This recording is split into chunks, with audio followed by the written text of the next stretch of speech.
A very good afternoon to all brothers and sisters in the Dhamma. So today we will continue with our sharing of the book, The Path to Truth for Modern Day Bodhisattva Practitioner. We are at page 119, Transcending Religious Barrier. So this is a very good and appropriate title, and it's very beautiful. Okay, we will go into it and then try to discuss it. People need religion because it teaches us about life and provides us with a purpose. So generally, I think this one should be sufficient for most people to move into religion. But there are other specific different reasons where certain people go into religion. So everyone is different. But basically, I think the purpose is the same. They want to understand life. And they want to understand what is the meaning of life and the purpose of life. And why are there so many religions? So for me, when I started, it was very simple. I thought I don't need religion because as a science student with all the background, I can understand many things. I don't really need a religion to back me up. But then later on, the curiosity arises because I want to know what does all this religion really preach or teach. Then I start to study them, go into them. Then the moment I bump into the Buddhist teaching, the very moment I saw the Four Noble Truths, I realized that was what you need because it was so scientific, based on nature's law. No need to believe anything. So immediately my nature knew the search. So there was no need to search anymore. Initially, we went to find out, me and a group of my classmates after Form 5, we went to many religious authority or sects and teachings. And we couldn't really come into understanding with most religion because they can't answer our question, our basic question. So there were a lot of question mark and uncertainty. Then initially I thought what my mother did, the Chinese traditional rites and ritual, making offering to deities, then asking for favor, I thought that was Buddhism, so I never even looked at it. Until suddenly in lower six, somebody gave me a book. What Buddhists believe, Chief Reverend, the late Chief K. Sri Dhammananda's famous book, most widely read. The first edition, the red color, I remember, thin copy. It is less than half of the present thickness. Then when I flick over that book, I was amazed and full of joy when I realized what my mother did was not Buddhism. It's a Chinese tradition and Chinese belief system, rites and ritual. Then I became interested in what the Buddha teach. Then when I saw the Four Noble Truths, I straight away realized that that's it. Nobody can summarize all of his wisdom and understanding into just Four Noble Truths. And within that Four Noble Truths, it defines clearly all of life, both mundane and supramundane. Who can do that unless he's a real one? That's how my journey started. Then later on, as my understanding developed and unfolded, then I realized the purpose of religion is to bring forth certain type of belief system and truth to humanity. We are human beings, their mind lacking. They lack understanding of what is going on in life. They lack understanding of what really is life, the purpose of life. Then I realized all religion try to monopolize the truth. They always say their religion is the only truth. Then all the other religion doesn't have the truth. So these are the happening that actually arise within our civilization, our human existence. Then you look at it clearly. In fact, most religions, when they started, they have good intention. And if you look at most religions, they teach normally love and compassion, not to do evil. So many religion has this component. The first two means you must cultivate love, compassion, goodness, morality, wholesomeness, and avoid doing evil things, unwholesome things. Then they stop there. Apart from these two, which is common to most religions, there are a majority of religions that believe in a Almighty. They call it God or by whatever religious name. Then there are also who have their philosophy, their teaching and all those things.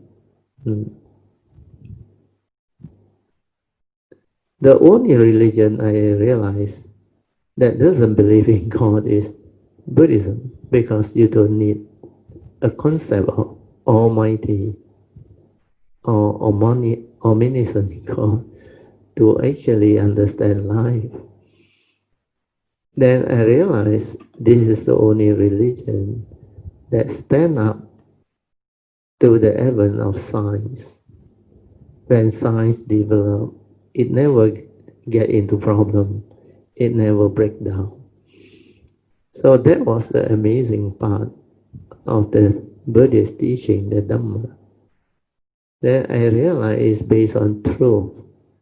It's because it's based on truth. It is evergreen. It can never break down.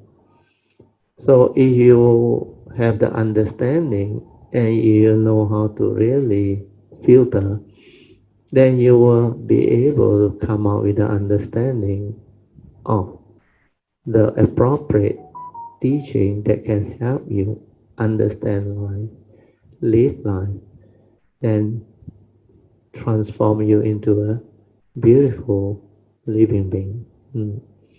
So there are many aspects of truth that you can derive from religion, which has the ingredient of truth. Then the most important thing that we should understand is truth is. The meaning is truth is truth. There is no other aspect of truth. And nobody can monopolize truth. But truth is whatever that can explain the way things are, the reality. That is the truth. If your religion can explain the way things are, that is the truth. But the problem with many religions is their religious belief and teaching system, they cannot always explain the way things are. They tend to have problem with what is happening to life, to society, to the world, even to the universe. There are many things that religion still cannot explain or cope up with. So in that sense, religion couldn't appeal to many people, provided that religion really has the truth. And for it to have the truth is not easy.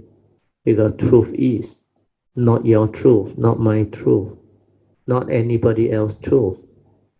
Truth is just the way things are, nature's truth, nature's law that governs all of life and existence. That's true, like science, scientific truth, very clear. That is the truth. So if it's the truth, it can explain the way things are. Then we can actually make use of it to progress, to develop understanding. So unfolding the spiritual law of nature, which are the truth that religion needs, is very important. And in this aspect, I think the Buddhist teaching has completed the full range of understanding that you need to understand. But for most religion, it's only at one aspect. The law of karma means morality aspect of nature's truth or nature's law. That's why they talk about doing good, avoiding evil, having love, compassion, and wholesomeness, and not to arise any immoral action, speech, and thought process. So all religious teaches love and compassion and harmony. They advise the devotees to avoid doing evil things, causing selfishness to arise, leading to disharmony, conflict, war, and all those things. But strangely, our civilization is going through a phase of very strange happening. Religion is supposed to play a good role to bring about more wholesomeness, goodness, bring forth morality, and avoiding evil. But if you look around, it is always the religious war that created more disharmony, the lack of peace, and conflict all over the world. In the name of religion, they can wage war. They can create a lot of disaster. They can commit a lot of heinous type of action, like you witness nowadays. There are so many of these. Even the indiscriminate killing, suicide bombers and all those things. And sometimes they fought religious war in the name of religion. So many of these things are causing division among humanity that leads to conflict, argument, war. So giving rise to a lot of suffering and misery. So this is why the title of today's topic is very useful. Transcending religious barrier means going beyond all the division that the word religion has created. When you divide yourself into a particular religion and condemn other religion, you create division. And that's how misunderstanding, conflict, argument, leading to war comes about. So this particular title is very useful. I will read on so that we see what the author has brought up. People need religion because it teaches us about life and provides us with a purpose. No matter which religious faith we choose, what is important is to have the right goal in life and teaching that guides us to live with morality. Here he used the word discipline, not so correct, with good morality. So once you have morality, you will discipline yourself to keep the precepts and all those things, or your commandments. If we do not have the right purpose in life, we may deviate from the correct path. As the saying goes, the slightest deviation can lead us severely astray. So this one is very true because if you are a science student, you will know. Your starting point, if you deviate by 1 degree, do you know where will you end up? Because that tangent of that 1 degree, the further you go, you actually deviate away from your goal by a long distance, a very wide distance. So the slightest deviation initially can lead you severely astray. That is the meaning. If you just draw a tangent, 1 degree deviation, if it's to the moon, instead of hitting the moon, your rocket go out 1 degree deviation, it will end up far away from the moon. You may not even see the moon now, the orbit of the moon, because the distance between the moon and earth is very far. So all this understanding is very important. That's the reason why right view, right purpose and right intent is very important, so that we do not debate. Then next paragraph. Religion based on right faith are in harmony with one another. So this one I have shared and described just now. It is based on right faith, means the common universal values, means you promote the good aspect of humanity, your human love, human compassion, human goodness, kindness, generosity, your pleasantness of character and all those things, your love. So all these are based on right faith. Then not to kill people, not to do harm, not to deceive, not to cheat, not to be selfish, not to be emotionally violent, negative, not to take advantage of people, not to suppress other nations and people, not to bully others. So all these are based on the right faith of good religion. They are all based on love without bias. For example, they give an example, Christianity emphasizes on universal love. Actually, it's Jesus' love. Jesus' love and compassion to all humanity and respect for all fellow human beings. Buddhism emphasizes more on compassion. Actually, love and compassion goes together, because Buddhists believe that all living beings have the Buddha nature within them, and that compassion is a deep love for all living beings. The spirit of Tzu comes from the four infinite mind. They are quite similar to the four Buddhist Vihara mind state.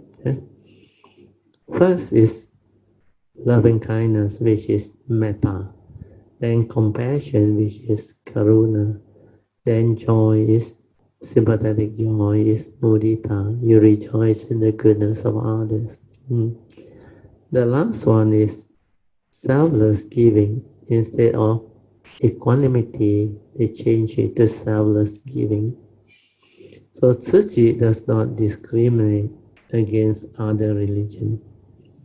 It considers everyone as a family, and respect all religion equally. Just as she respected God and Jesus Christ, likewise non-Buddhists can admire the Buddha's wisdom and compassion. We should support one another with gratitude and respect, broadening our mind to encompass all human beings. Tzu volunteer can transcend the barrier of religion and contribute with love. This example is very good. Many Christians and Catholics have participated in Tzu's volunteer training program to become certified commissioners or Tzu Faith Corps. members, while still maintaining their religious belief and faith, maintaining their deep belief in their own respective religion. In many of our practices, it is easy to see that Tzu Chi truly transcends religious differences and that great love has no boundary. And this is what makes Tzu Chi unique. For example, most aborigines who live in the mountains of Hsinchu County in Taiwan, they are Catholics. The Catholic nuns, they are very loving and care very much for the local youth. One year, a typhoon hit the mountain area and damaged the church and adjoining youth center.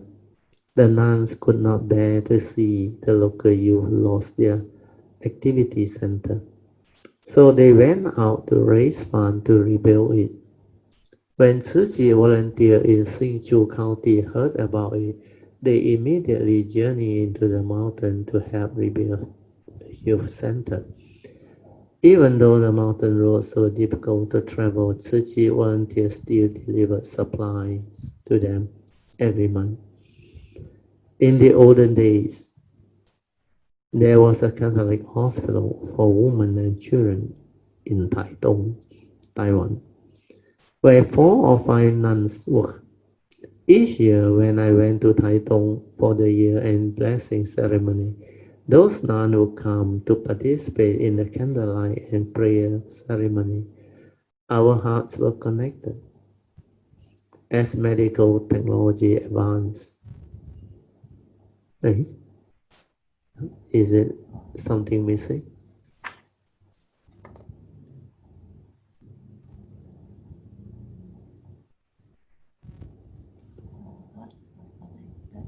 Oh, I think 2 paragraphs missing. Oh, correct, yeah.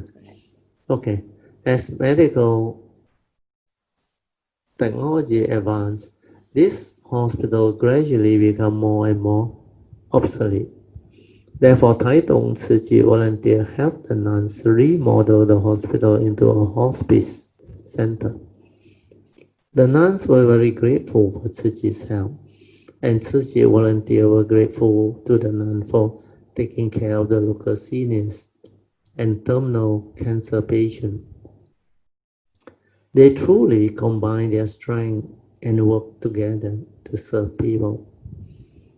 This is true for Tzu Chi volunteer abroad as well. For example, local Tzu Chi volunteers in Zulu, South Africa, are very broad-minded. Most of them are Christian, yet they promote Tzu Chi's spirit and principle. When they conduct orientation to introduce Tzu Chi, they hang a banner in their church with large letters that say Taiwan Buddhist Tzu Chi Foundation. They are selfless and they give of themselves according to their abilities. For this reason, they have earned recognition from the pastor of the church and the chieftain of their tribe. So this is pretty amazing. Huh? In 2002, Indonesia suffered severe flood.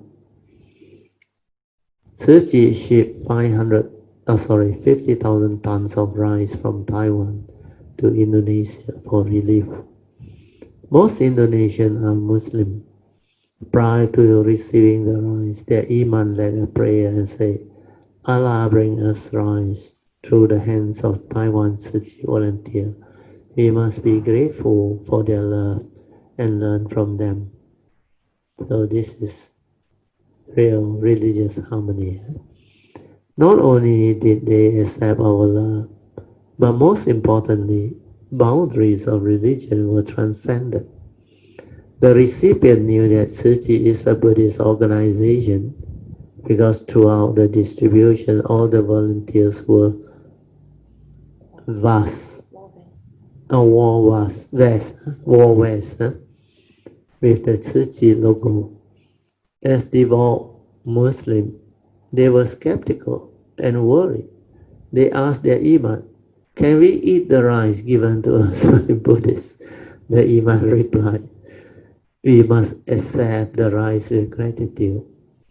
Then they asked the volunteer, why do you wear the vase or vest if you do not discriminate between religion? They wanted the volunteer to take off their vest because of the Tzu logo. Tzu volunteer wisely replied, there are so many people here. We wear the vest so that people will know we are volunteers. Those poor people were very happy after receiving the high quality rice. Tzu volunteers held their hand and helped them carry it. The recipient continuously thanked the volunteer. The volunteer wholeheartedly contributed with all their love. Even though they were physically exhausted, they were very happy. For over 40 years, Tzu volunteer has been working diligently to purify people's mind.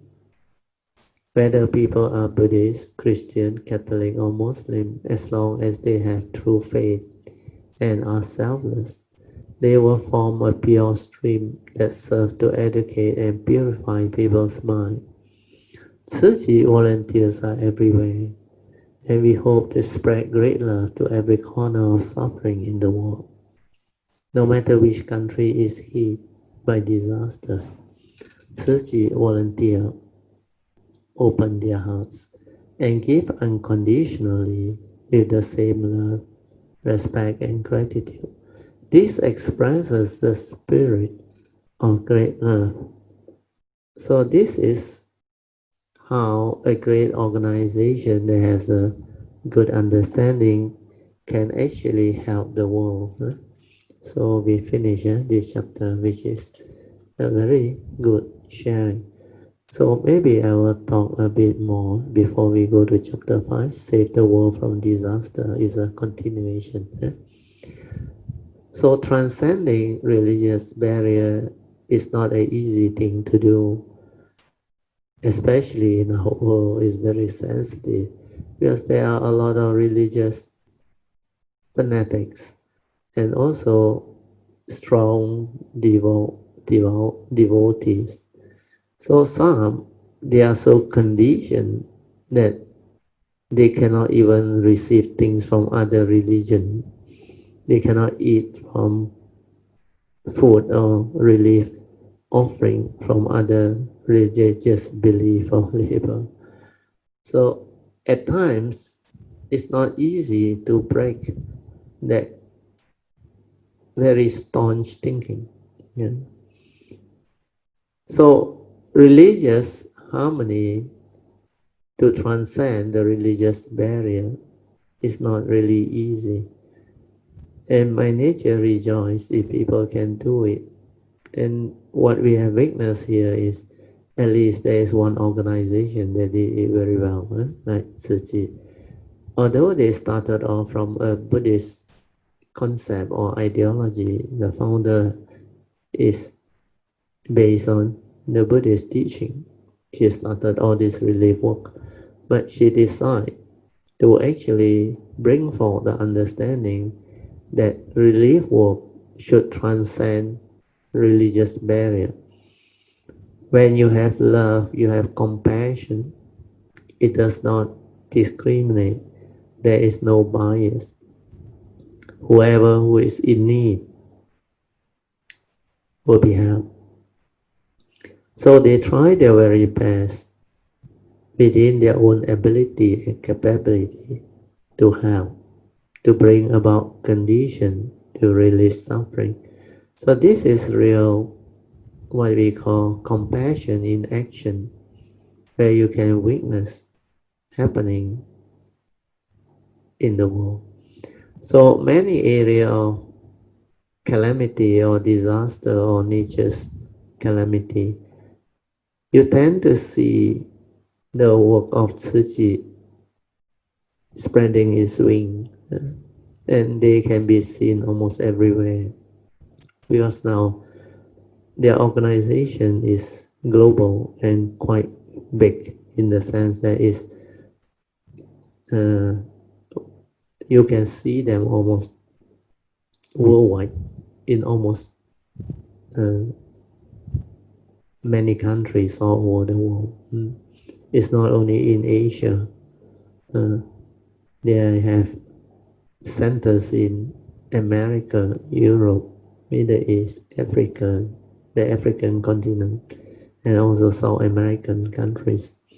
So all this are made possible because people have faith in their organization, and those who join them, they can see this is really compassion in action, relief work for humanity, and they did a lot of great things, and they are able to mobilize quite a lot of funding from the masses, from people who has the means to help, to actually make a difference to people's life.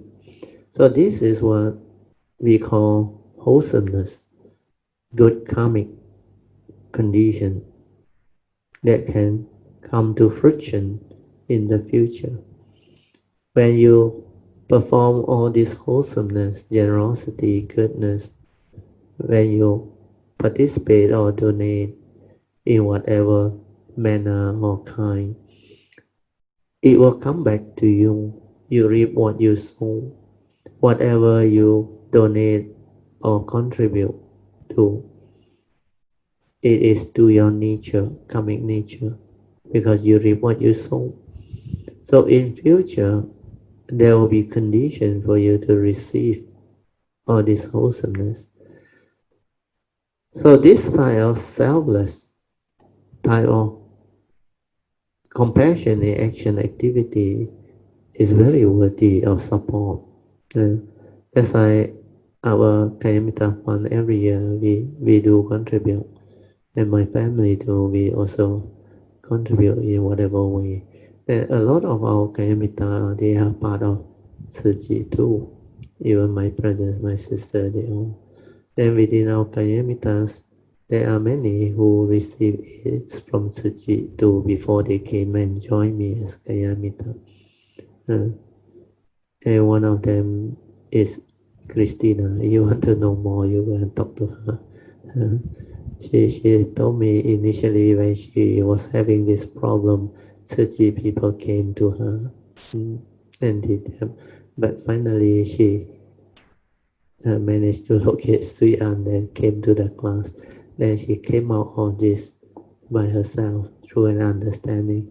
And now she understands the beauty of the Buddhist teaching, the Dhamma. So she put it into practice and changed her life. She straightened her view and transformed the way she lived her life. Then she see the beauty of Tzu Chi too. So now she volunteer. She has been there for many years to help people who are like her in the early days. So now he is doing the work of relieving suffering, helping out in such activity, and many of their wholesome activity. I think every year they came out with some fundraising projects. Then off and on, if there is anything that needs them to help out, she will be there. Like even the recent pandemic, COVID-19, she also went out and helped many, because there are a lot of these people who are lost during this pandemic. They lost their job. They were short of even money to pay rent, to feed their children, to tide over their day-to-day needs. So luckily, Tzu Chi managed to locate some of them. Then they do their part. They help out in many ways. So this is how an organization that has the structure, the sincerity, the faith, and the understanding can help humanity. So if we have the condition to bring forth such organization to fruition or to support them, we should. Because as an individual, we can't do much. But as a group, as a organization, it is different, and this organization can grow. And when this one grow, actually the Dhamma grow, because this organization of compassion in action is based on Dhamma understanding. You must have love, you must have compassion, you must have kindness and goodness. So when you help release suffering, you bring about a better world, you bring about joy, you bring about hope to humanity, and you can transform the life of many who are subject to all this crisis. Without all this relief work and organization, there is nobody to really help them. Even the government, they can't do much. Yesterday, I saw this international news. It was about Philippines. Actually, it's very pitiful. They have about 20 millions of these poor migrants living in illegal sheds and huts near the sea area there, the seafront there. A lot of this, we all call it slum or what that one, illegal one, what you call, rumah haram, all those things. Squatters, the word is squatter. A lot of them. And before the COVID-19, they have odd job because they interview many families. One of these family, both are actually non-Philippine citizens. They are illegal migrants. They have 3 or 4 children, I think. Then they survive frugally on the shed and also initially because the husband managed to, I think, save some money and buy a car and drive taxi, Grab or what. Then they managed to feed the family. Then because of the pandemic, MCO, all those things, they can't really have the normal income. So the income started to drop. Then one day, somehow, like Lebanon there, the explosion happened, 300,000 people affected, and a lot of people lost their livelihood, job and everything. Then I think the husband couldn't go out or what. Their income dropped to about less than 20% of what they used to bring home, and they don't have enough food. And the government promised them relief, but there is this, I don't know, they call me or don't know what. They say they can't. The government don't have the money to give to everyone. So he said, whatever relief, they only come in the form of like that is the rice and all those things.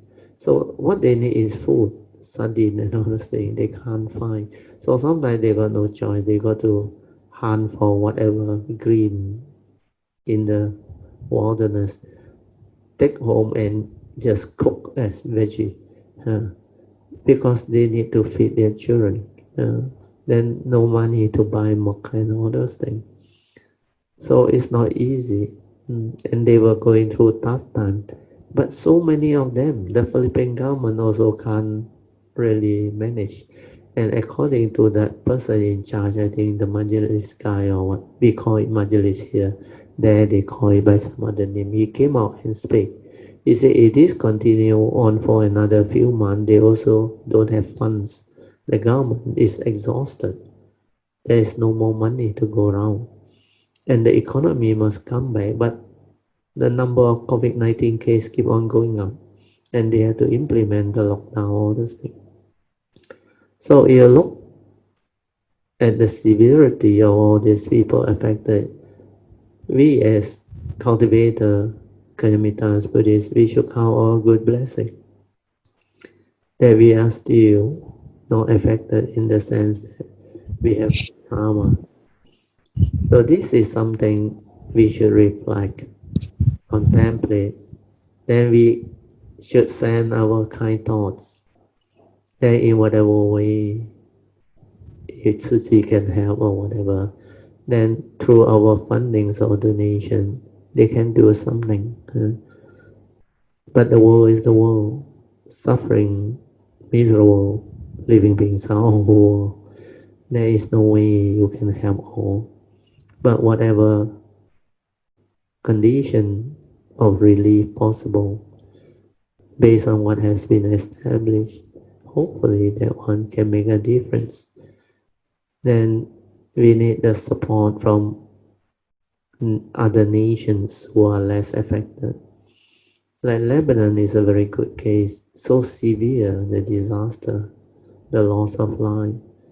The country is already in a mess before COVID-19. After COVID-19 is worse, then with that blast, it's like a mini atomic bomb of Hiroshima and Nagasaki, so severe. And really amazed at the news, where they say there were about 2,700 over ton of this ammonia nitrate that was stored underneath the pot there. Don't know why they go and store it there, and that one suddenly become a mini atomic bomb and destroy the whole of that Beirut, the capital city of Lebanon. And the country already so poor, so badly affected by war and crisis. That's why your karma is such you are born there. It is really miserable. And now the people, despite what happened, they are coming out to demonstrate because they blame the government for what happened. Why go and store all those things down there? Then the government is not able to do much for them. So you see on the news, you can sense then that love, that compassion. But basically it's also karmic. So we have to understand we should not be too emotional. Like the Buddha say, thing is just the way it is. Condition like that, things be like that, it's all karmic related. So all this understanding will enable us to reflect, to contemplate. Then we can, whatever kind thought possible, we will radiate, we will send, and we hope they will be able to come out of this. Then may the blessing of the Triple Gem help the world to turn around, help all these people who are afflicted or affected to gain relief.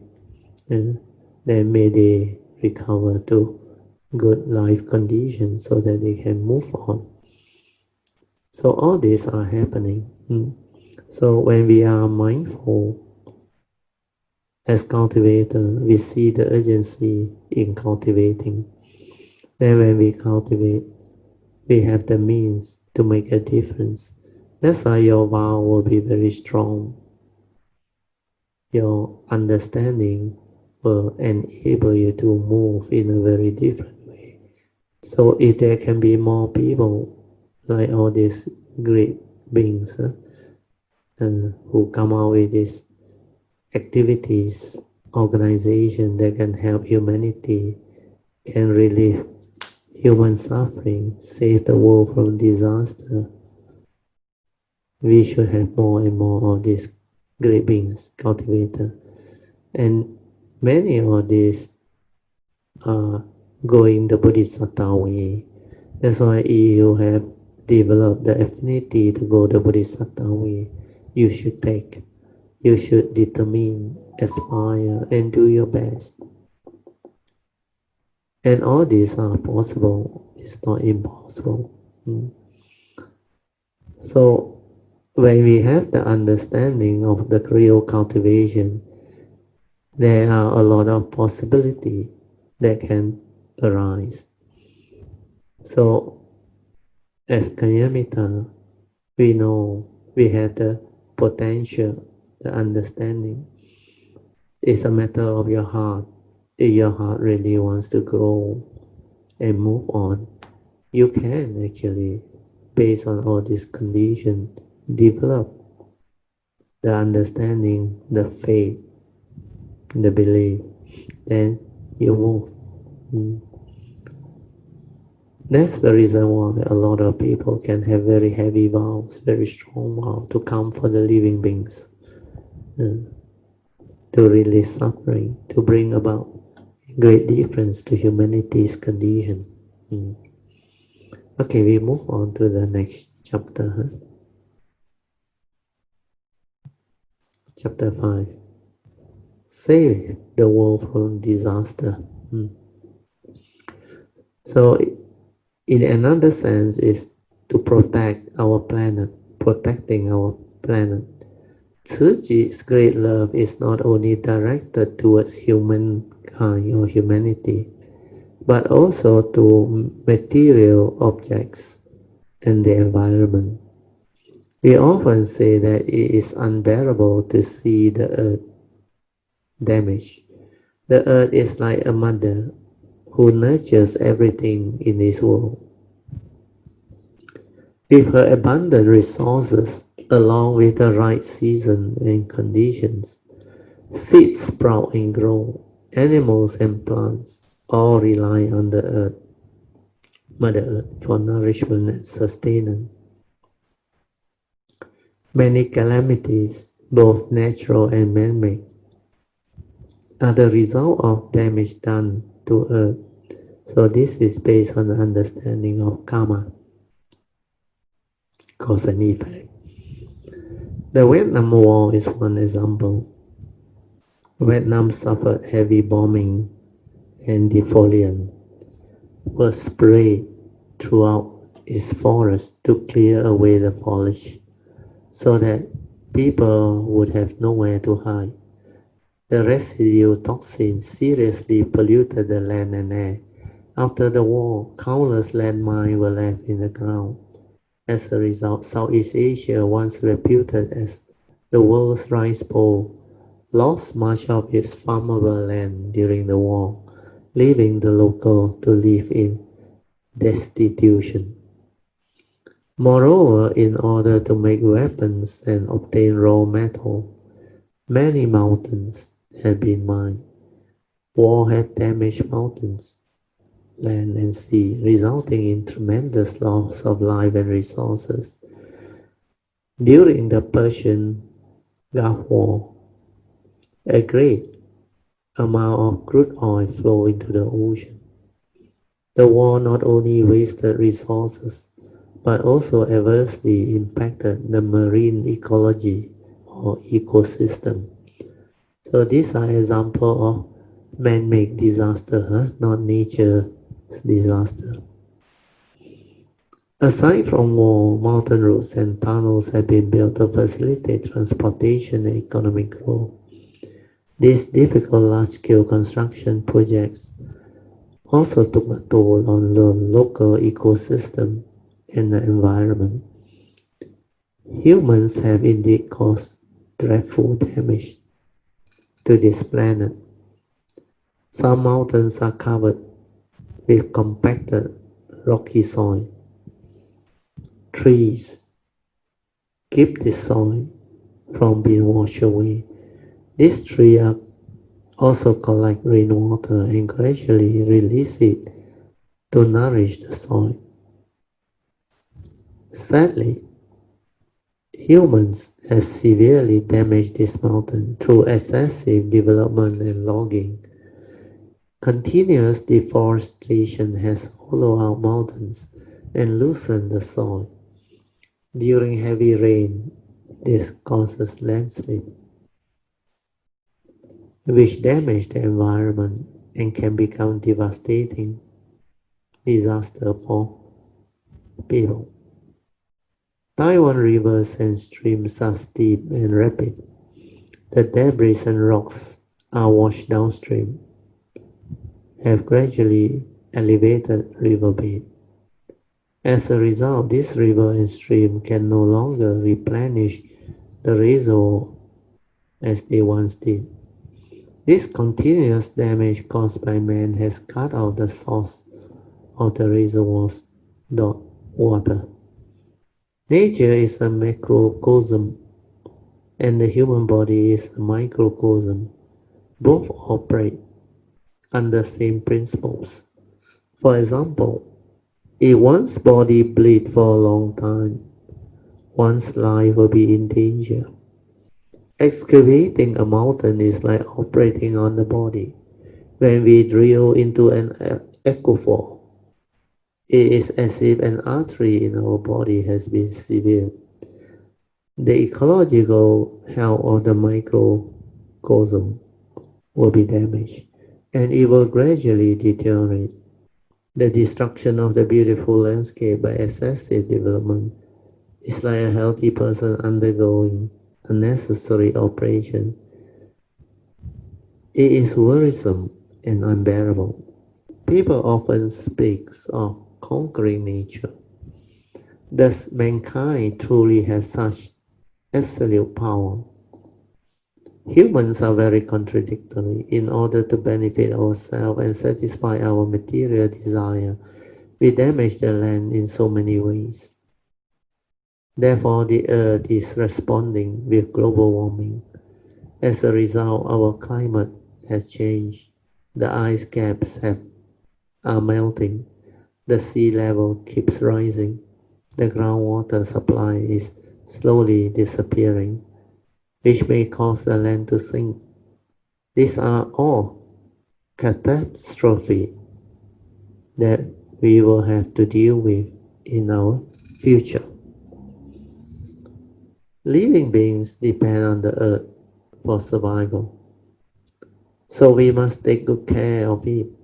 If we want to give the earth a break, we must first begin to conserve its resources. Not only must we stop mining, we must also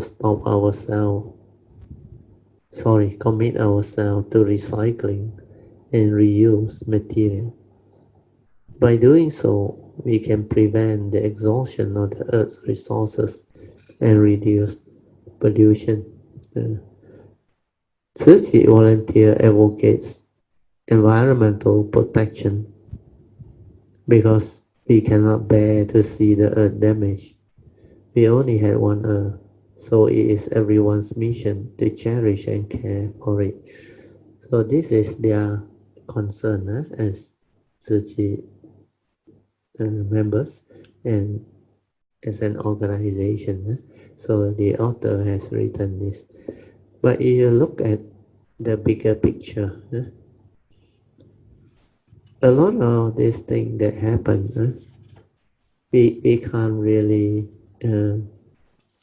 say is right or wrong. If it's based on selfishness, it's against nature's law. Still, no right, no wrong. If you violate nature's law, there will be nature's repercussion. So everything is cause and effect. Maybe the nature's law of karma, it will take effect. So you reap what you sow, whatever causes and condition humanity planted. The result of it will be the fruition of all their action, collective action. So more and more understanding need to be given to what happened to save our planet, to save Mother Earth. So if we had the experience of COVID-19, we can see one very obvious thing. When there is economic lockdown, movement control, of course the economy will suffer. A lot of people will be affected. The new normal will happen.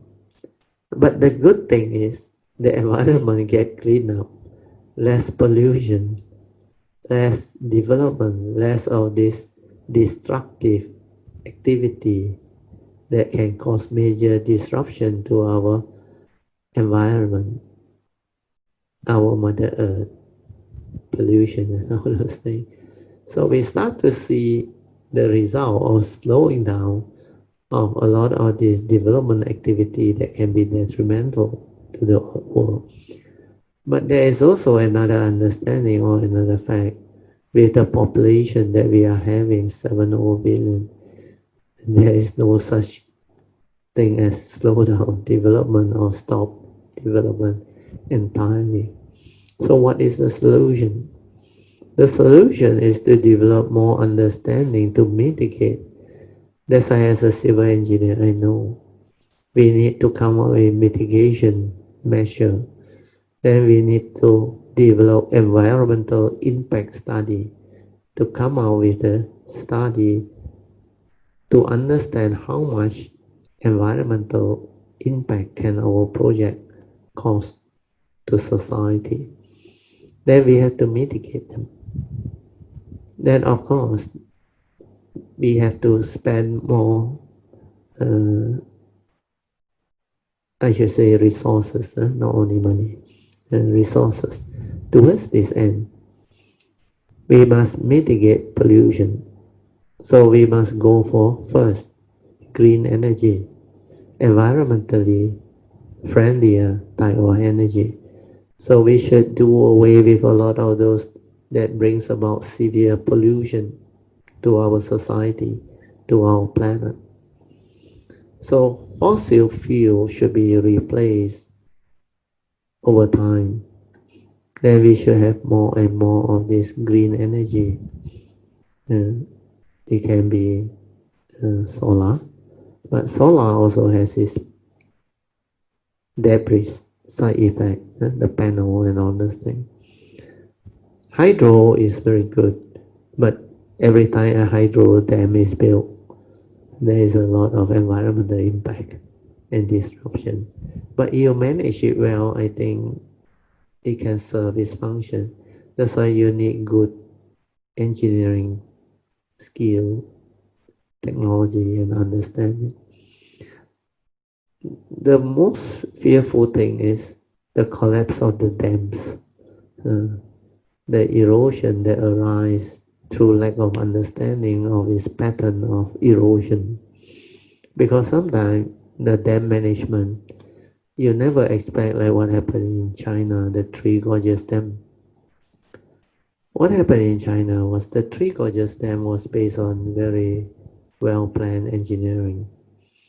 But then, all of a sudden this year, 2020, the amount of rainfall was almost not 30% more, no, 3 times the capacity of a normal rainfall in the year. That's why they are confronted with tremendous amount of water coming down from the catchment, then overflowing. Then there is one spillway that actually take the water off, the excessive water off. So the spillway also overloaded. Then the amount of water that come out, they couldn't control. That's why the downstream experienced a lot of flooding, damages and all those things. But this is a lot better than the ancient day. They have record. I saw the commentaries about the Three Gorges Dam, why they have to build. Because China suffer a lot of this surprise flood from the three major rivers. That's why they have to dam the three major rivers. They call it the Three Gorges Dam. Otherwise, every don't know how many years, less than 10 years, there is one major flood and disaster. So because of the Three Gorges Dam, the situation has harmonized for a long time. But then suddenly this type of thing happened. That's why human beings, humanity has to learn. And because of what China is nowadays, he has the capacity and the ability to tackle such major disaster. That's why luckily we have a China that has grown very strong, very capable and very big. Otherwise in the olden day, they were not able to do anything against the might of nature. Nature can be very, very severe. And without the proper technical understanding, you cannot cope with nature. You cannot even bring about solution to nature's problem. That's why as an engineer, I felt we play a great role. Actually, engineers can make big difference to a country's economy. And they can come out with a lot of very wholesome projects that can have a lot of not only economic benefits but also help relieve suffering, major disaster which humanity never expect. They actually preempt all these things. That's why we have dam management, we have mitigation measure against many things. Then we also come out with solution to environmental problems, especially public health engineering. Without the understanding of public health engineering, our pollution level, our destruction of environment would have been very severe.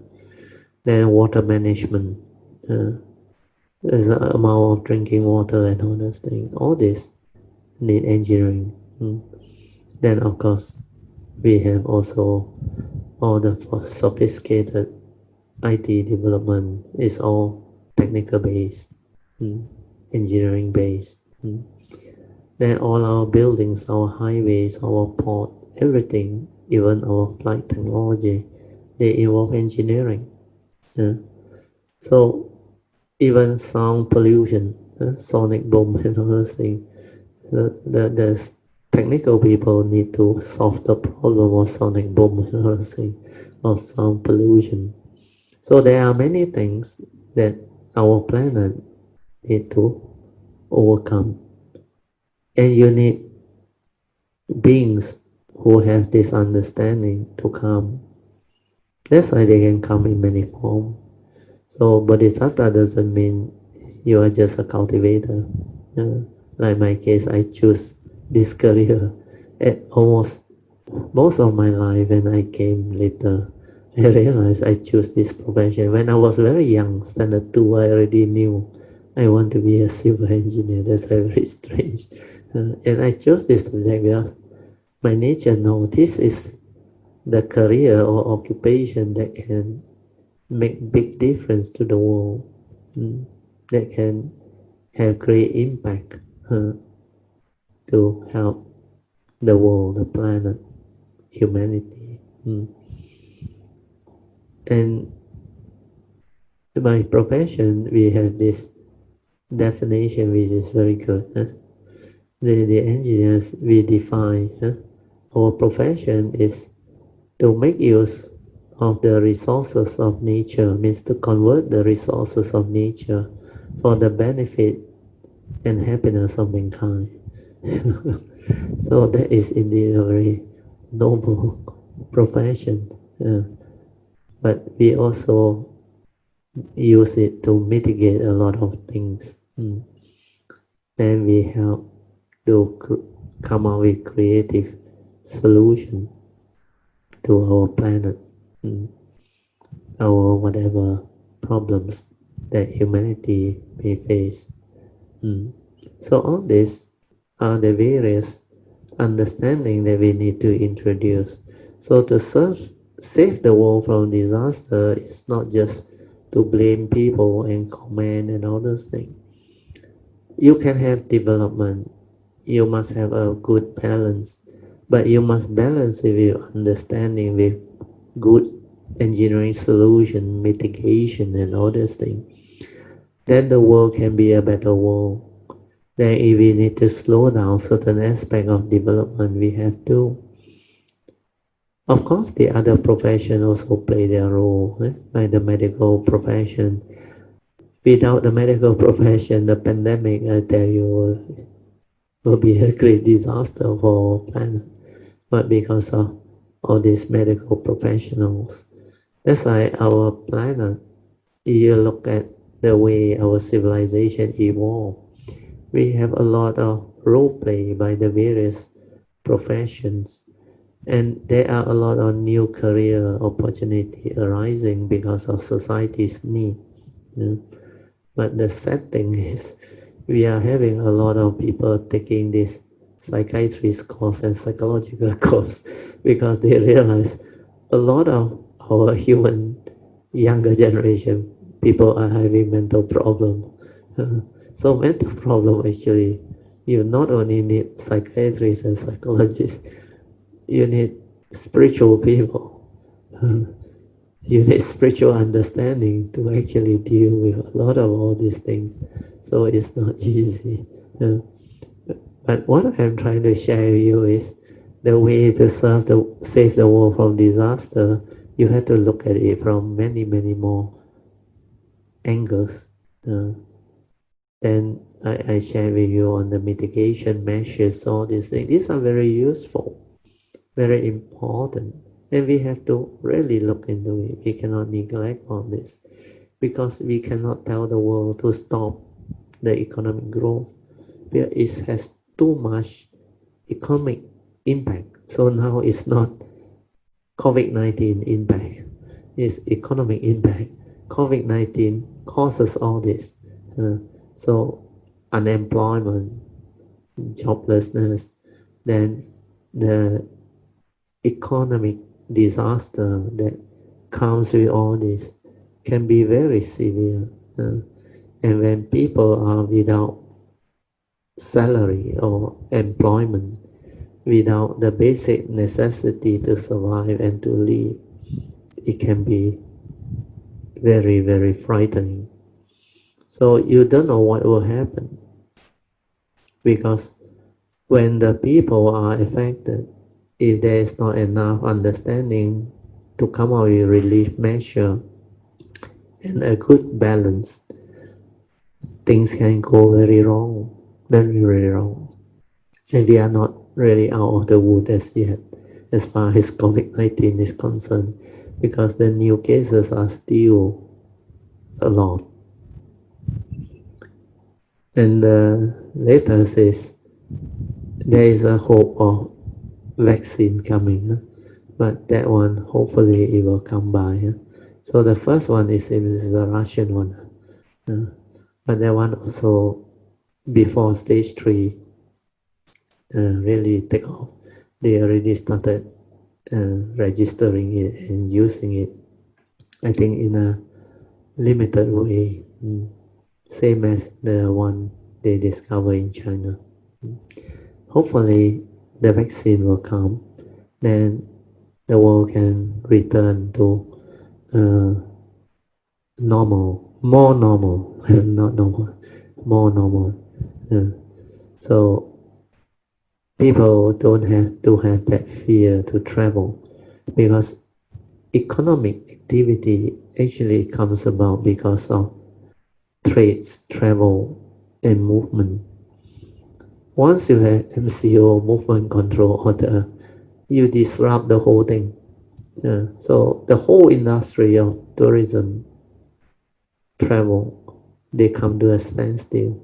And this one have indirect impact, because all the hotel industry, and also the service industry, the tourist industry, the tour agent, then the property developer, all these people are going to be affected, because when there is shrinking income, the bank also affected. So a lot of things is going to impact upon the country, the planet, and the various nations. Then for poorer country who don't have the resources and the means, they will be worse. Like Lebanon, Middle East, African country, they don't have the resources. Even India couldn't cope because of the population, and they don't have that type of reserve to go all out, and they cannot print money like US. If they can print money like US, maybe they will print, Modi will print. But Modi say all the big note he withdraw. He doesn't want all this dirty money around. So we have situation where they have to look around. So not easy. Huh? Okay, I think there is enough for today. Huh? We have good enough sharing. We covered 2 chapters. Now it's 4:15. Maybe we can have our 45 minutes of meditation. So we will stop here. Then after that, we will continue from the 45 minutes of awareness-based meditation. So I will off the light, then you can have your 45 minutes of awareness-based meditation. So remember, relax and maintain awareness. Don't try to know. Let the mind settle down. Then most important thing is to realize your true mind, the awareness nature within. The awareness nature is just aware without the thought. Whatever that arises, let it be. Then just aware, finish. Aware, finish. Stay with the awareness. Means the mind that is just aware. So the awareness nature, you need to develop clear understanding of it. When you can be with the awareness nature, means you are with your true mind. Then your wisdom energy will be there. Your clarity will be there. Your understanding will be there. Then without thought, the awareness is so beautiful. You will experience the true mind, which is silent, relaxed, and just aware. There is clarity, tranquility, and stillness. You will experience them all. That is what meditation is all about. So with that mind, it can develop a lot of understanding. It can meditate on its own. It can understand who are you, what are you, how you function as a human being. All this become possible. Okay, I'll let you meditate on your own. Just relax, maintain awareness, and let the mind settle down. You need to develop your own initial mindfulness training. You can go ahead. You need a skillful means, like going through the mind sweeping method, combined with metta. You can do it, or whatever method and technique that you have to train your mind in sati, then you do it. But ultimately, you need to allow your mind to settle down. When the sati arises, stabilize it until it becomes very quiet, very still, until the mind enters sati. So it's the same. You do it through the skillful means ways or method and technique. It will also lead to the awareness way.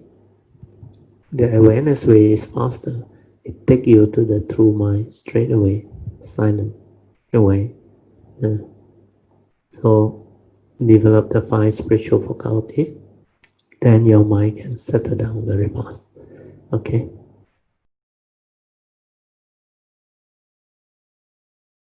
You can slowly, mindfully come out of meditation. Try to maintain whatever inner mindfulness, inner peace, and inner calmness and awareness that you have developed for as long as you can. Then these are the mind state that you need to live life. You need to carry this mind state into your daily life. So end of the day is you must be able to be heedful in the midst of life. That's why daily mindfulness is very important. You cannot stabilize your daily mindfulness. You cannot be heedful in the midst of life. Well, the Buddha said, heedfulness is the path to the deathless. The heedful never die. So, for you to really have the ability to awaken, to meditate, you must develop the ability to be mindful, stabilize it to be ever mindful, leading to heedfulness.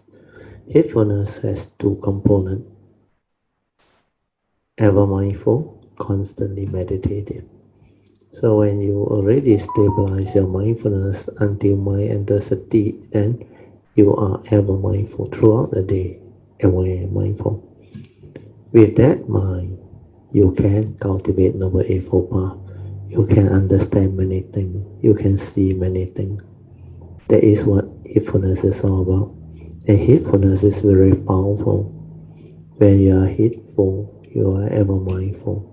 Then you can be in that mind state to cultivate Noble Eightfold Path, to understand many things, to awaken. This is what meditation is all about. Okay, so now we will continue our second session. Second session is meditation reporting, and whatever question you may have regarding the topic we discussed today. How to relieve suffering, how to actually go beyond religious division, transcending religious division.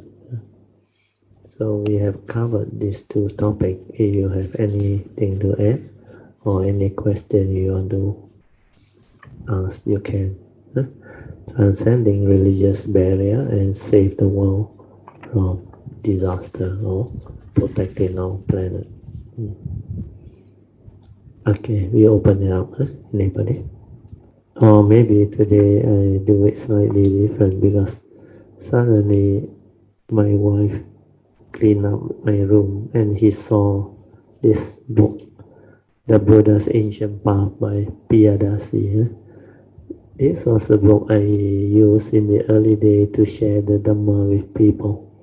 And I have marked a lot of very useful Dhamma paragraph inside there. So maybe I will make use of the opportunity to share with you first. Then page 17. Page 16, the last paragraph. Thereupon he spoke these words of victory. Okay, maybe I read from here. Nevertheless, with firm determination and complete faith in his own purity and strength. This is the Bodhisattva before he made the final resolve to sit underneath the Bodhi tree. You listen, this is very good.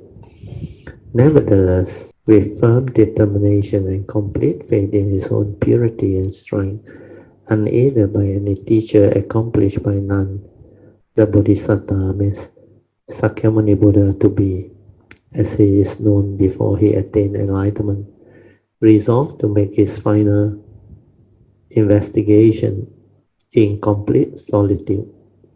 Cross-legged he sat underneath the Bodhi tree, which was also called the tree of enlightenment or tree of wisdom, on the bank of the river Naranjara at Gaya, now known as Bugaya. So Buddha Gaya or Buddha Gaya is called Gaya at that time.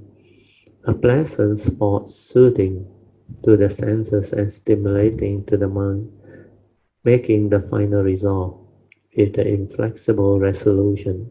This one you must listen.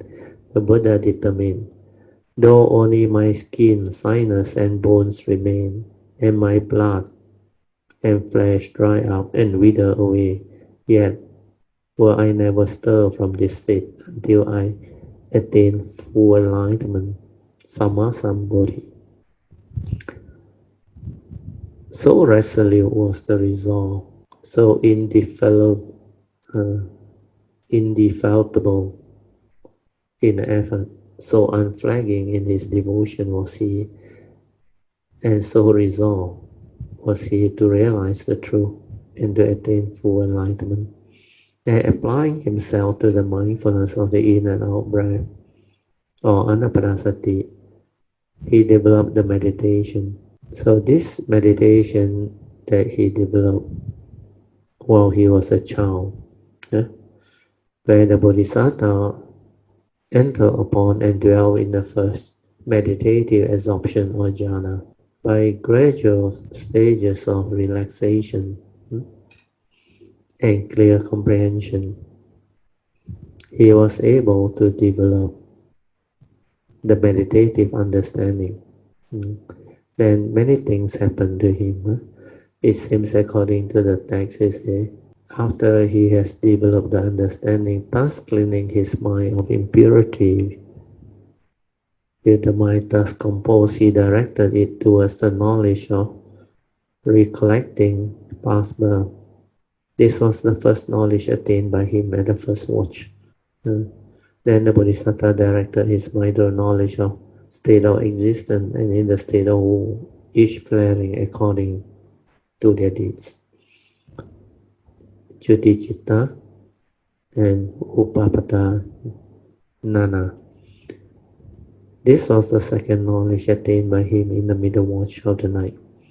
Next, he directed his mind to knowledge of the destruction of tin or asava kayanana.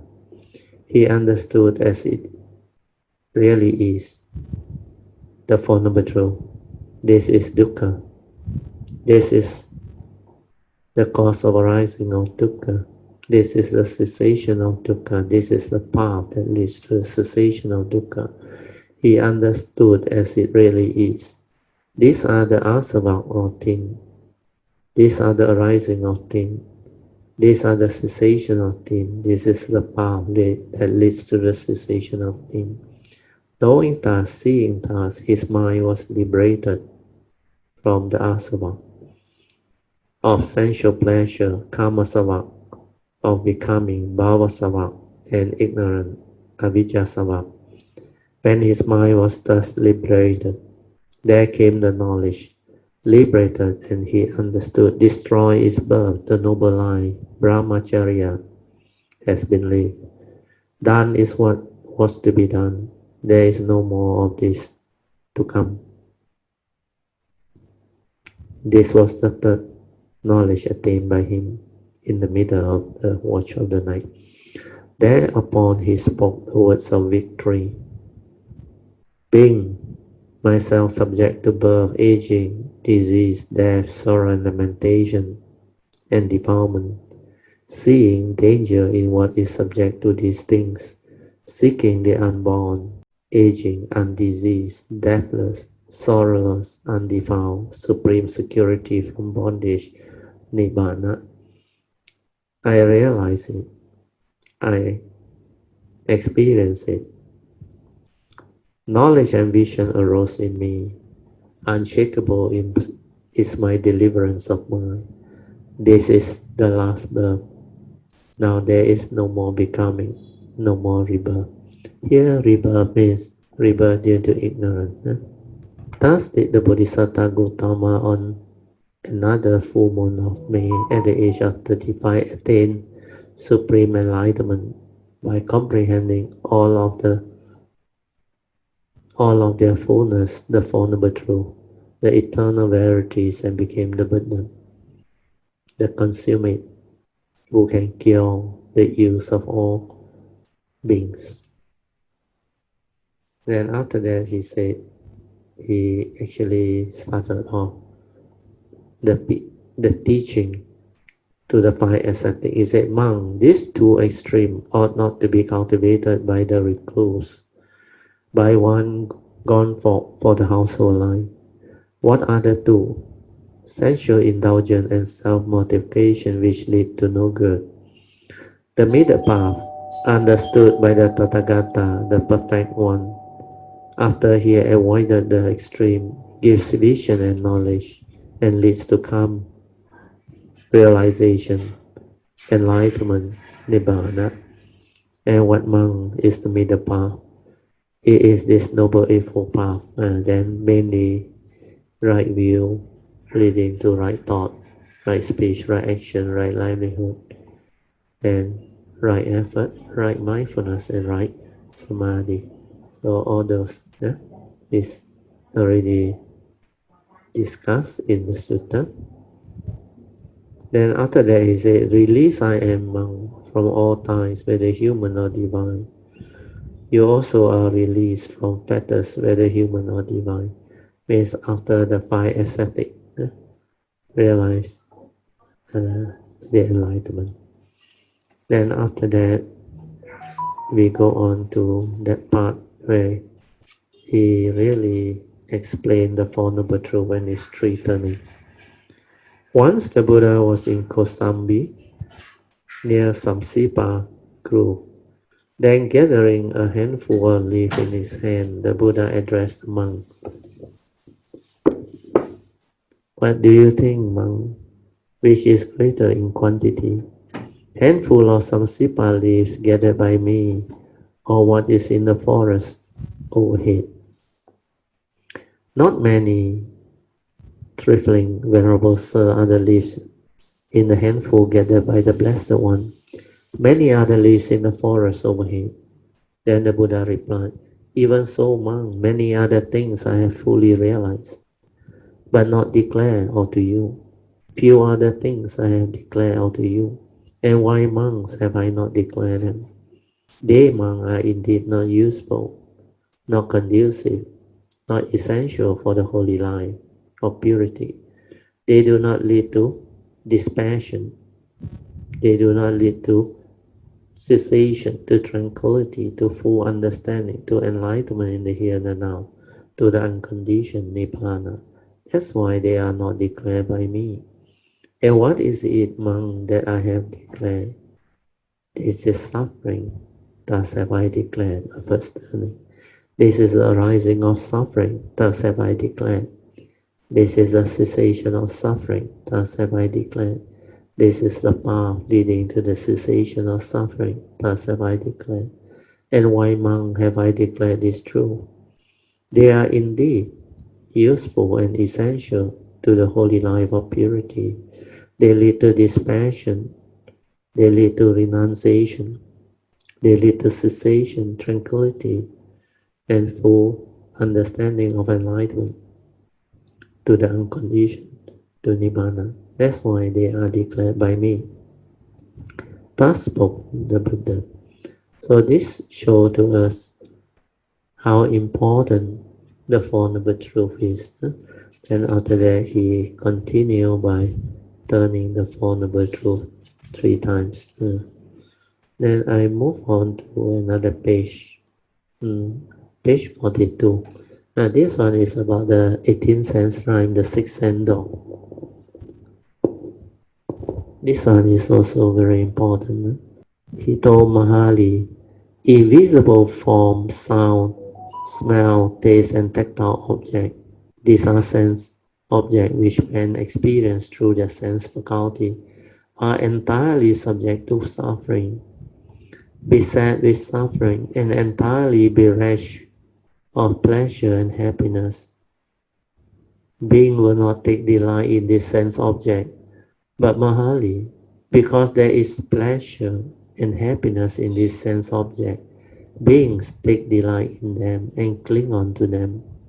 Because of this clinging, they defile themselves and they are afflicted. So this is an opening statement which is very important. So do not be deluded. Even though sense experience can give rise to pleasant and unpleasant sense experience, but understand that these are due to your mind's discrimination, your habitual tendency, your like and dislike, your conditioning. Then the Buddha continues it. Through sense faculties, men are attracted to sense objects, delight in them, and derive enjoyment, or what he called asada. It is a fact that cannot be denied, for you experience it. Neither the delightful object nor the enjoyment, however, are lasting. They suffer change. Now when a man cannot retain or get what he wants, or is deprived of the pleasure that delights him, he often becomes sad and unhappy. He dislikes monotony, for lack of variety makes him unhappy, and looks for fresh delight, like cattle that seeks fresh pasture. But this fresh delight too are fleeting, and a passing show means impermanent. Thus all pleasure, whether we like it or not, are prelude to pain and suffering, misery. All mundane pleasure are fleeting, like sugar-coated pill of poison. They deceive and harm us. So all this is Dhamma. Then the Buddha finally said this to Mahali. He said, Mahali, invisible form, sound, smell, taste, and tactile objects are entirely subject to pleasure, beset with pleasure, and not bereft of pain. Beings will not be disgusted with sense object, but Mahali, because there is pain and non-lasting pleasure in this sense object, they feel disgusted. Being disgusted, they do not delight in clinging onto them.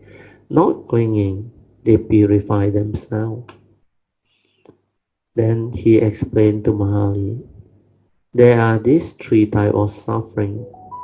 Suffering in its most obvious form, dukkha dukkata, means suffering within suffering. Then there is this suffering or the unsatisfactoriness of conditioned state, sankhara dukkata, means mind state. Then finally is viparina dukkata, suffering caused by change. So this one all we have gone through. All mental and bodily suffering such as birth, old age, sickness and death associated with people whom we don't like,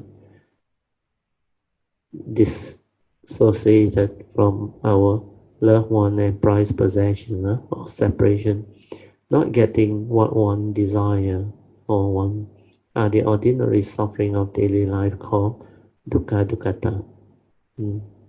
Then they continue with sankhara dukkata. According to the text, they explain sankhara dukkata as the grasping to the five aggregate of form and mind. Then finally is viparina dukkata due to change. Then he said, in short, the five aggregates of grasping upadana khandhas are dukkha. So this is called the unsatisfactoriness of conditioned state. So sankhara dukkata is part of it. Then after that, the Buddha continued. He shared this part, which is very good. Thus, it is perception that brings about memory.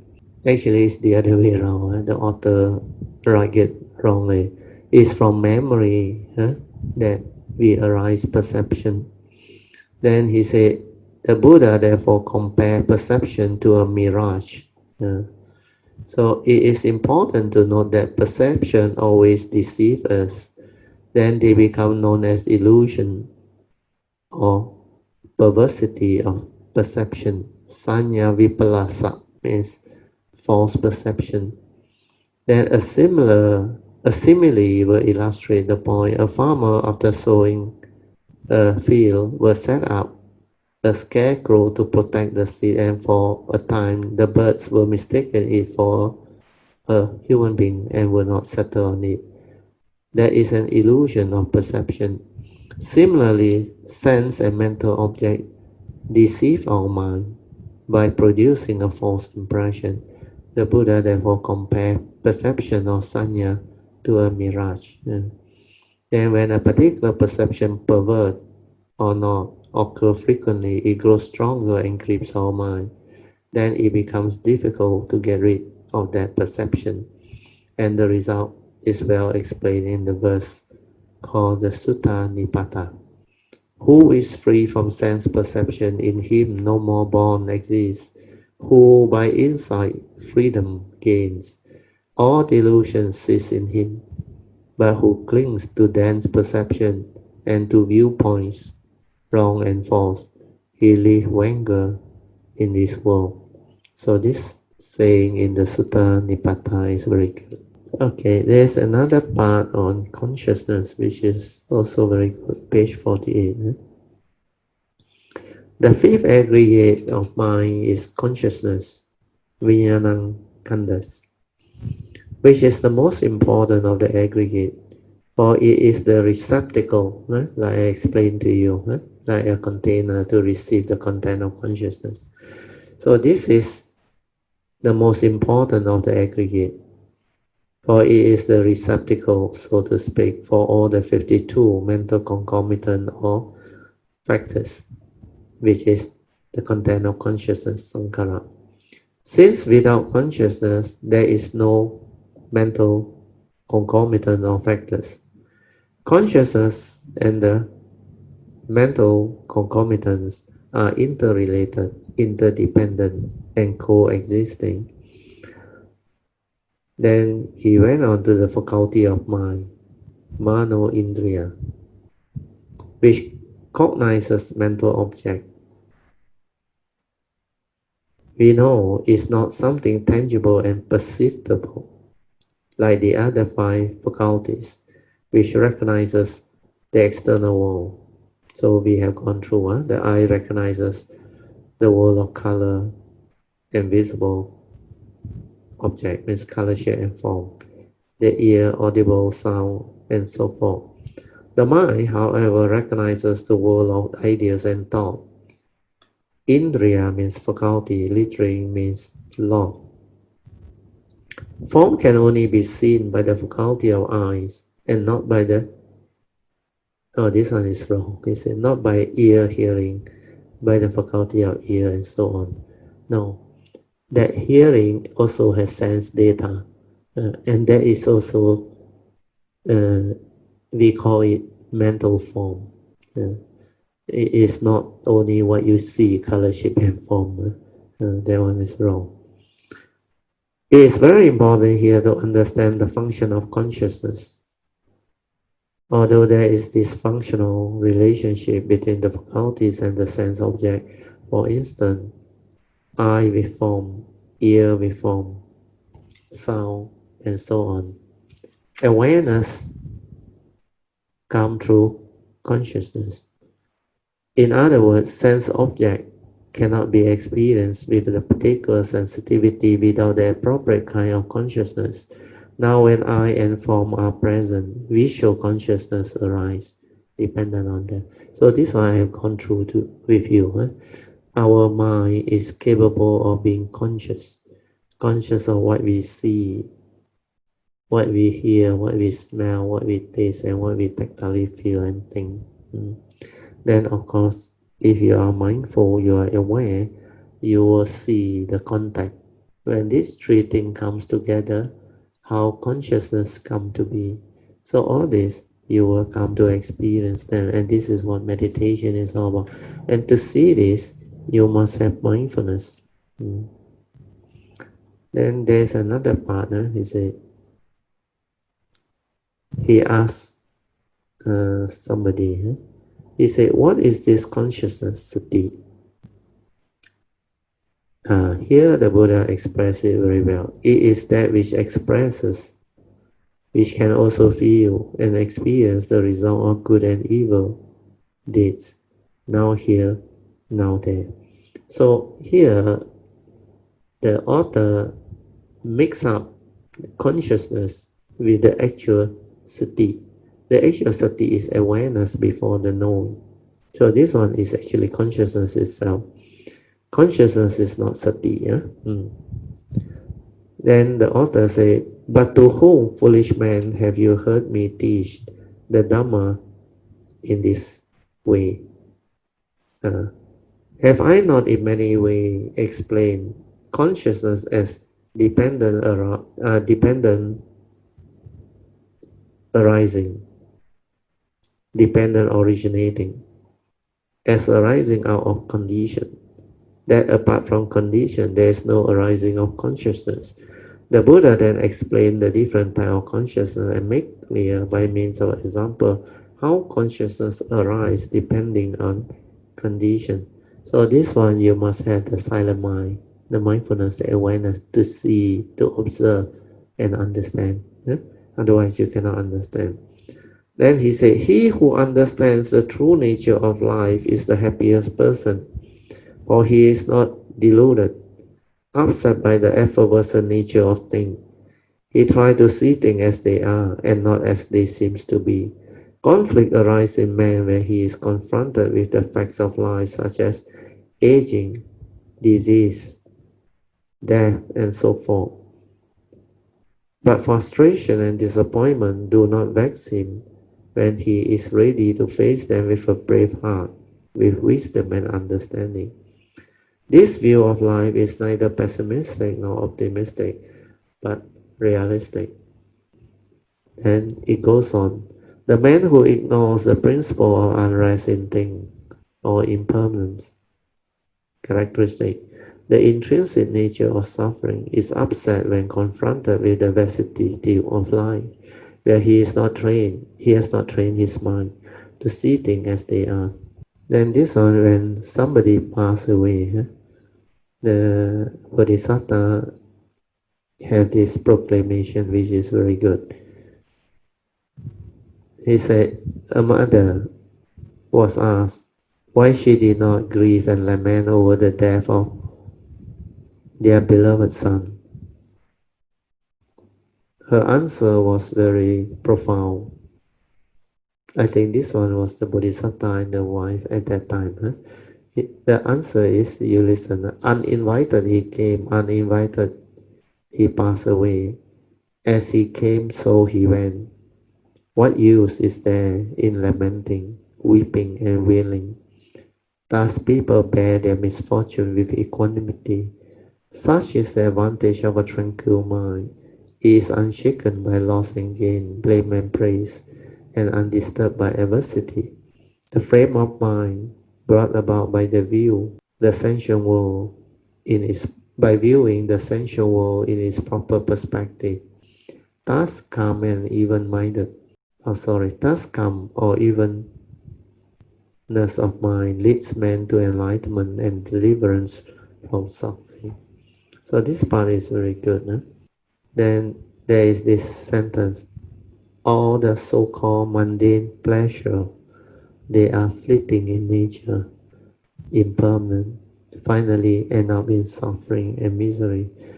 So all sensual pleasure, if you are mindful, aware, is a prelude to suffering. So when you are in a situation or condition where you can have the good food and all those things, always remember the Dhamma. It's a prelude to suffering when you attach and cling. If you have wisdom, don't attach and don't cling, then it will not entangle you. Because when there is condition to have them, you can have them.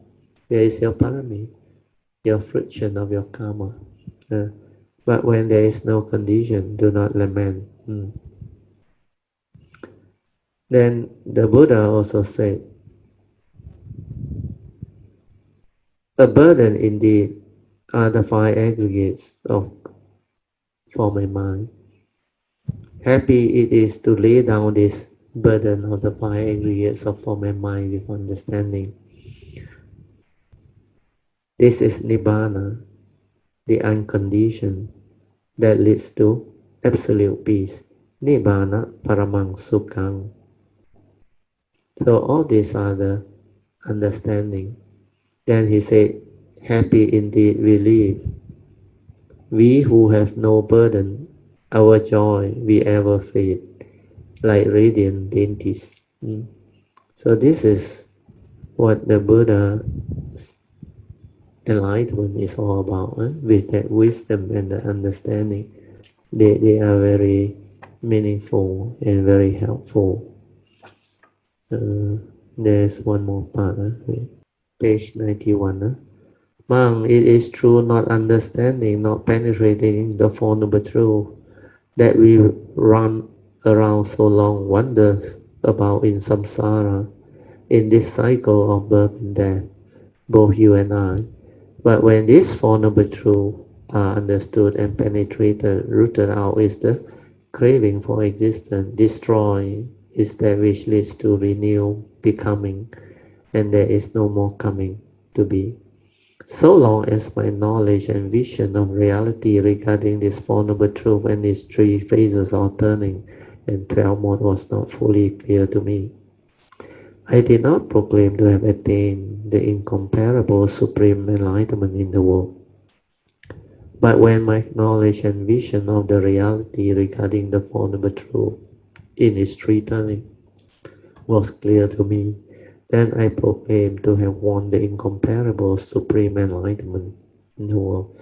So this was what was stated in the Dhammacakkappavattana Sutta, the first sermon of the Buddha. And he himself, being a Bodhisattva, also he need to realize this Four Noble Truth in his three turning before he can proclaim to be the fully enlightened one. So that shows to us how important it is, this fundamental truth and its returning understanding and wisdom. So the cultivation should center on the fundamental truth and its returning, especially the Noble Eightfold Path. In fact, the Noble Eightfold Path is a final summary of the whole fundamental truth. Because from the first path factor of right view, all the teachings are there. Then it leads to all the other path factor. And to be a noble one, enlightened being, you must have the embodiment of the Noble Eightfold Path factor. That's why Four Noble Truth accumulate into Noble Eightfold Path. So whatever you do in the name of meditation, if it does not bring you back to the cultivation of the Four Noble Truth, then it is not the meditation taught by the Buddha. Always remember that. Okay, good.